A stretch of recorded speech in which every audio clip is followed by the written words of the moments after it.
May Mendoza update sa Itbulaga. Kaya nagpalabunutan pa nga. Para sa Ninong at Ninang. Mga Dabber Cards. Pang si May, number 8. Ang tandem sila ni Kuya Paolo. Ballesteros yun, no? Ang tandem si May. Paul May. Mayahin akong tao.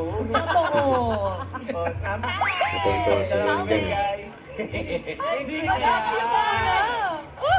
Abangan nyo si Casey, kakanta ng Matt Monroe. Gabay sa atin, sir. Okay ba kayo sa mga partner? Okay kami, masaya ba kayo? Ikaw masaya ka ba? In general, sa live. Talaga lahat. Afterlife pa. Takot sa inyo nagsama, ha? Takot. Ikaw iyan. Sobrang saya. Siyempre, magpapaganyan ako.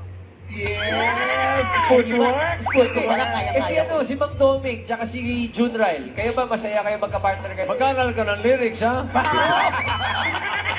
Kayo na lang taon ko. Next week na po ang mga Dabber Yun, Cats, no? Next week. Ninong at Ninang. Ninang. Pero Tanging yaman.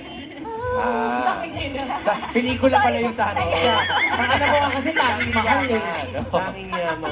Tanging kapasidad ng stage ang tanging ang clone ni Miley's. Stars up in the sky. Sa Korean version kasi yun. Wala. Yung part po, alam ko yung... Sayang, hindi nakuha daw yun, no? Kasi Paki-check na yung CCTV. sabi ni Bossing. Yung ginawa pa nga ni Bossing. Ni Yan, no? Michael Bolton. Natalisod. Itbulaga. Don't forget to subscribe, click the notification bell for more updates. This is Richard Action Vlog. Stay tuned for more videos. See ya.